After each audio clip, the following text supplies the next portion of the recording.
एक जंगल में एक विशाल बरगद का पेड़ था। उस पेड़ पर सैकड़ों पक्षियों का घोंसला था। सभी पक्षी आराम से अपना जीवन जी रहे थे।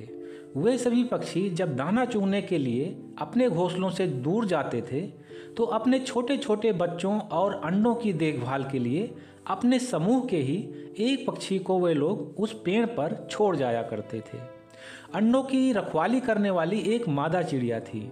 वह चिड़िया उन सारे पक्षियों में सबसे होशियार और सबसे ज़्यादा समझदार थी, इसीलिए सारे पक्षी उसे चिड़िया दीदी कहकर बुलाते थे।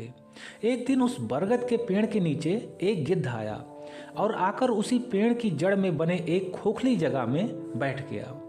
उस समय सारे पक्षी दाना चुगने के लिए गए हुए थे। सिर्फ वह चिड़िया दीदी ही थी जो कि उनके अंडों की रखवाली कर रही थी।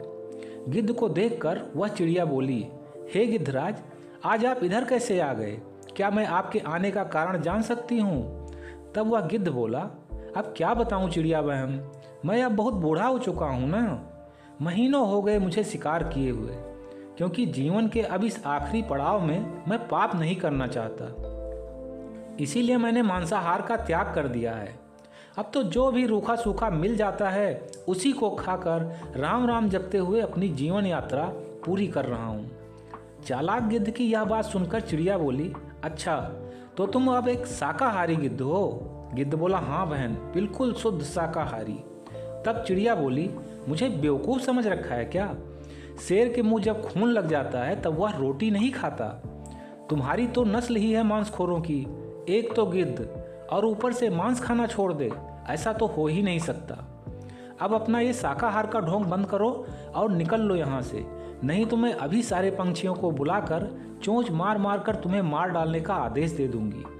चिड़िया की ऐसी बातें सुनकर वह चालाक गिद्ध गिड़गिड़ाने लगता है, अरे नहीं नहीं चिड़िया बहन, ऐसा मत करो, मेरा विश्वास करो, मैं किसी भी प्रकार से तुम पंछियों को नुकसान नहीं पहुंचाऊंगा। मैं तो उड़ भी नहीं पाता, किसी तरह चलते चलते यहाँ तक आया हूँ ताकि तुम सारे पक्षी जो भी दाना यहाँ पर खाओगे उसमें से जो भी नीचे गिरेगा उसी को खाकर मैं भी अपना गुजारा कर लूँगा। मुझे यहाँ से मत भगाओ चिड़िया बहन। गिद्ध अभी यह सब कहकर चिड़िया को मनाने की कोशिश ही कर रहा था कि तभी सारे पक्षी दाना चुगकर वह चिड़िया दीदी के लिए दाना लेकर वापस आ गए। चिड़िया ने सभी पंछियों को विस्तार से उस गिद्ध के बारे में सारी बातें बताईं और अपनी राय बताते हुए कहा कि चोर चोरी से जाता है पर हेरा फेरी से नहीं। अगर हम लोग यह मान भी लें कि इसने मांस खाना छोड़ दिया है तो भी यह गिद्ध कोई ना कोई गड़बड़ जरूर कर सकता है, इसीलिए हमें इसको यहाँ से भगा देना चाहिए।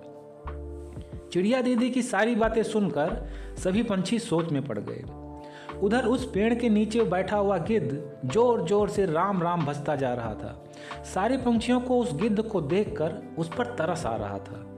अतः सभी पंछियों ने मिलकर यह निर्णय लिया कि हम लोग कुछ दिन इस बूढ़े गिद्ध को यहाँ रहने देते हैं। अगर इसने कोई गड़बड़ नहीं की तो इसे यहाँ रहने दिया जाएगा, अन्यथा इसे भगा देंगे। चिड़िया पंछियों के इस निर्णय से सहमत तो नहीं थी, फिर भी उसने सभी पंछियों का मन रखने के लिए कहा, ठीक है, जैसा तुम लोग उचित समझो। अगले दिन हर रोज की ही तरह सभी पंछी दाना चुगने के लिए चले गए। सिर्फ वह गिद्ध और वह चिड़िया ही वहाँ पर थे। सारा दिन गिद्ध इधर उधर की अच्छी अच्छी बातें करके उस चिड़िया को रिझाने की कोशिश करता रहा। शाम को फिर सभी पंछी चिड़िया और उस गिद्ध के लिए दाना लेकर वापस आ गए और गिद्ध को भी दाना खाने के लिए दिया। ऐसे ही 3 दिन बीत गए। तब गिद्ध ने सोचा कि मैं तो बूढ़ा होने की वजह से शिकार नहीं कर पाता, इसीलिए मैं यहाँ पर आया था, क्योंकि इस पेड़ पर सैकड़ों पंछियों के घोंसले हैं। घोंसलों में जरूर इन पंछियों के अंडे और बच्चे होंगे जो कि मेरे लिए बहुत ही आसान शिकार हैं। पर इस कमीनी चिड़िया की वजह से मैं उन्हें खा नहीं पा रहा हूँ।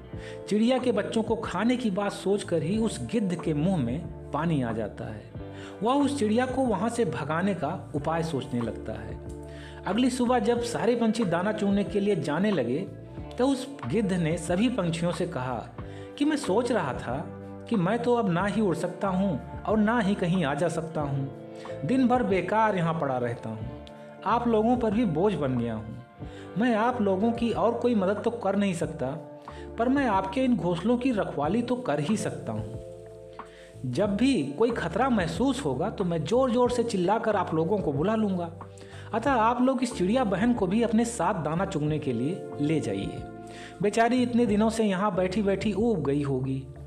गिद्ध की चालाकी भांपते हुए वह चिड़िया बोली, गिद्धराज, तुम अपनी राय अपने पास ही रखो, मैं इन नन्हे मुन्ने बच्चों को तुम्हारे भरोसे छोड़कर नहीं जाने वाली। तब गिद्ध बोला, मेरी बातों का बुरा मत मानना चिड़िया बहन, पर मुझे लगता है कि वर्षों से तुम्हें बैठे बिठाए मुफ्त में खाने को मिलता आ रहा है, इसीलिए अब तुम्हारा मेहनत करने का मन ही नहीं करता। यह तो कतई उचित नहीं है ना कि सभी मेहनत करके खाएं और तुम्हें मुफ्त में खिलाएं। और इसमें गलत ही क्या है? मैं उड़ नहीं सकता तो मुझे भी बैठे बिठाए काम मिल जाएगा घोंसलों की रखवाली करने का, क्योंकि मैं तो मुफ्त में नहीं खाना चाहता। गिद्ध की कही यह बातें सभी पंछियों के मन में घर कर गई। चिड़िया फिर कुछ बोलने ही वाली थी कि तभी उनमें से एक पंछी बोला, इसमें गलत ही क्या है चिड़िया दीदी, हम लोग 1-2 दिन देख लेते हैं, अगर हमारे अंडों या बच्चों को कोई नुकसान होगा तो फिर आप ही निगरानी करना। इस बात के लिए सभी पंछियों को सहमत देख मजबूर होकर वह चिड़िया गुस्से में उन पंछियों के साथ दाना चुगने के लिए चली जाती है। गिद्ध अपनी चालाकी पर बहुत खुश होता है। 3 दिन तक गिद्ध पंछियों के किसी भी घोंसले को कोई नुकसान नहीं पहुंचाता है, क्योंकि चालाक गिद्ध जानता है कि 2-3 दिन तक ये लोग निगरानी जरूर करेंगे। 3 दिन सकुशल बीतने के बाद वह उन पंछियों को विश्वास हो जाता है कि वह गिद्ध उनके घोंसलों को नुकसान नहीं पहुंचाएगा। पर उस चिड़िया को अब भी उस गिद्ध पर भरोसा नहीं हुआ था। चौथे दिन जब सारे पंछी दाना चुगने के लिए चले गए, तब वह गिद्ध उनके विश्वास का फायदा उठाकर एक डाल से दूसरी डाल पर उड़ता हुआ एक घोंसले के पास जाकर बैठ गया। उनमें 4 छोटे छोटे बच्चे थे। उसमें से उसने एक बच्चे को बड़ी बेरहमी के साथ मारकर खा गया। फिर दूसरे घोंसले में से भी एक बच्चे को उठाकर ले आया और उसे भी मारकर खा गया, और उसके बाद आराम से जाकर नीचे अपने स्थान पर बैठ गया। शाम को जब सारे पंछी आए तो पता चला कि आज तो 2 घोंसलों से एक बच्चे गायब हैं। तब गिद्ध ने उन्हें बताया कि आज 2 बच्चे चींची करते हुए नीचे जमीन पर गिरकर मर गए थे। मैं तो संभाल कर उन्हें पत्तों से ढककर रख भी दिया था कि तुम लोगों को मरे हुए बच्चों को दिखा दूंगा, पर दोपहर में एक सियार आया और मरे हुए बच्चों को खाकर चला गया। मैं भी अपने बिल में दुबक गया था, नहीं तो वह मेरा भी शिकार कर डालता। गिद्ध की ऐसी बातें सुनकर सभी पंछियों को संतोष करना पड़ा। अगले दिन फिर सभी पंछियों के जाते ही गिद्ध उड़ा और कई घोंसलों के बच्चों को खा गया, कई अंडों को खा गया और कुछ को नीचे भी गिरा दिया। कुछ घोंसलों को भी उसने नीचे गिरा दिया। जब गिद्ध का पेट भर गया तब वह नीचे आकर आराम से लेट गया और सोचने लगा, वाह, आज तो मज़ा ही आ गया, कितने स्वादिष्ट होते हैं इन पंछियों के बच्चे।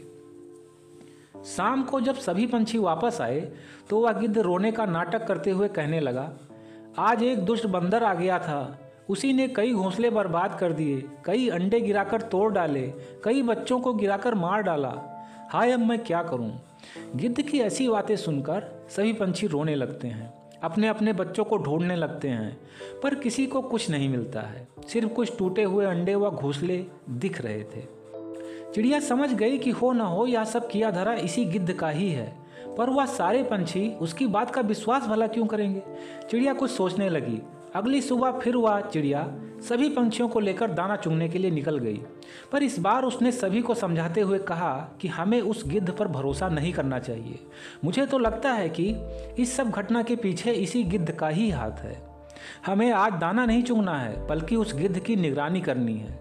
सभी पंछी चिड़िया की बातों से सहमत हो जाते हैं। चिड़िया अब उन सबको बिना शोर किए हुए चारों तरफ से दूर दूर के पेड़ों पर बैठकर निगरानी करने को कहती है। सभी पंछी वापस आकर उस बरगद की पेड़ की निगरानी करने लगते हैं। उधर वह गिद्ध खुश होता हुआ झट से उड़कर फिर एक घोंसले के पास बैठ जाता है, और जैसे ही एक बच्चे को अपनी चोंच में उठाता है कि तभी वह चिड़िया वहाँ पहुँच जाती है और गिद्ध से पूछती है, यहाँ क्या कर रहे हो शाकाहारी गिद्धराज? और इस बच्चे को दुलारने के लिए अपने मुंह में ले रखा है क्या? और हाँ, तुम तो उड़ भी नहीं पाते ना, तो यहाँ तक तुम्हें कौन ले आया? अब उस गिद्ध की सारी पोल खुल चुकी थी। उसने वहाँ से भागने में ही अपनी भलाई समझी और झट से अपनी जान बचाते हुए वहाँ से भागा। सभी पंछी यह सब नज़ारा देख रहे थे। वह जैसे ही भागने के लिए उड़ा कि सामने से कई पंछियों ने अचानक ही उस पर हमला कर दिया और सभी पंछियों ने चोट मार मार कर उस गिद्ध की जान ले ली। सभी पंछियों ने अपनी चिड़िया दीदी से अपने द्वारा की हुई गलती के लिए माफ़ी भी मांगी और भविष्य में किसी भी अनजान दुश्मन पर भरोसा नहीं करने का कसम भी खाया। दोस्तों, इस कहानी से हमें शिक्षा मिलती है कि हमें कभी भी किसी भी अनजान व्यक्ति पर विश्वास नहीं करना चाहिए और ना ही अपने दुश्मन पर कभी पूर्ण विश्वास करना चाहिए। अनजान लोगों की बातों पर विश्वास करके हम कहीं ना कहीं स्वयं का ही नुकसान कर लेते हैं। हमें किसी पर भी विश्वास बहुत सोच व समझ कर ही करना चाहिए। ओके फ्रेंड्स, तो हंसते रहिए, मुस्कुराते रहिए, हर दिन कुछ अच्छा सीखते और सिखाते रहिए। मैं मिलता हूँ नेक्स्ट वीडियो में एक नई मोटिवेशनल स्टोरी के साथ। तब तक के लिए take care, wish you all the best, bye bye.